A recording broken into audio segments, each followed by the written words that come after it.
Rejection-proof way to ask for a date. This got me more numbers than I can count. Let's learn why your current way of asking for a date doesn't work and how you can do it better to increase the chance she says yes. I'm gonna give you all the knowledge from my 9 years of cold approach and 2 years as a dating coach. So what's the problem, bro? You have the conversation, it goes kind of well, then you ask for a date and she has a boyfriend. Soul crushing. There's a couple reasons for this. The first is conviction. If you ask for a date in a way that seems like you don't believe in the ask, she's gonna sense that hesitation and it might make her a little bit more wary of giving you the number.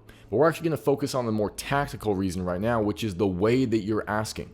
Right now, you're trying to do a Hail Mary. You're going from your own 1 yard line all the way into the other end zone. That's asking all at once. We want to break up that big, awkward ask into smaller passes so that you can get there in a way that feels more natural for her. I call that the closing sequence. It breaks up the, hey, so we should hang out sometime, into 4 smaller questions that she can say yes to keep the momentum going. First, you're going to plant the seed. Bring up the topic of the date that you want to have. If you like drinking, it could be like, so what cocktail bars do you like in the area?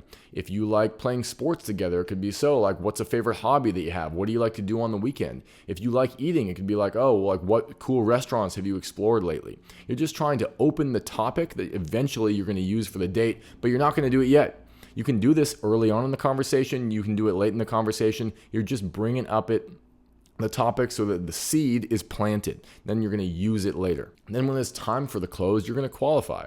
Yeah, you're actually cooler than I expected. I don't know. I'm tempted to ask you out for dinner, but I don't know if you could keep up with me. I'm a real big eater, you know. We're ordering at least 3 plates. I got to know I can count on you to share. You're playfully teasing her and pushing her away, which first detaches you from the outcome, which makes it seem like you're a guy with options. You're not needy for the close, which is very attractive. But also, it lets her invest. We value the things we work for. And if you just hand her the date on a silver platter without her having to work for it, doesn't feel like much of a prize. But if you make her work for it, even if it's a small, subtle, playful way like this, it feels like she earned it. And now it's a win to go out with you rather than a loss. So you push her away, you qualify her playfully, and then you joke around a little bit. When you've teased her sufficiently, you're satisfied with her answer, then you propose. Yeah, I guess if you promise to, share your fucking fries, I guess I'll invite you for dinner sometime. Notice that was a conditional close. If you promise to, then perhaps I'll invite you out. Notice the difference in energy versus, hey, we should go out sometime. You're super cool, right? There's nothing wrong with going for it like that. And if you're a beginner, forget everything I'm saying and just fucking prove to yourself that you have the courage to do it. But once you're, a little bit experienced and you can start experimenting with better ways to do things, this will feel much more natural for her, much less needy and much more attractive. Then finally, once you get buy-in on the plans, you close for the number. Cool, let's grab each other's numbers and we'll set it up sometime. Notice the number is not the focus. So many guys make this mistake. It's almost become like a mythology in our culture, right? Can I have your number?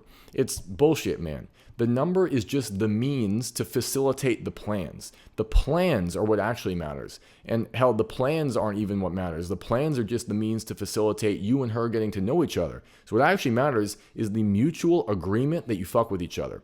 That's the crux of what we're getting at here. Everything else just naturally flows from that. So get this idea out of your head that you gotta get her number or that's like a prize to win. No, that's coming from the complete wrong frame, bro. You're looking for connection. You're looking for fit. You're screening her to see if she's the right fit for you, if you actually find her cool and interesting. And then if you do, you're going to make plans so that you can get to know each other better. And once you've agreed on those plans, you're going to get the number so that you can set up those plans. Drill this at home a couple times in the mirror so that you get the flow. Yes, it's dorky, but hey, if you want to win in public, you got to practice in private and then go do it on your approaches. Again, if you're a beginner, throw this all out the window and just be brave and direct. But if you've got some experience on your belt, you want to learn how to increase the chance that she says yes when you ask her out. Start using the closing sequence, baby. Thank me later.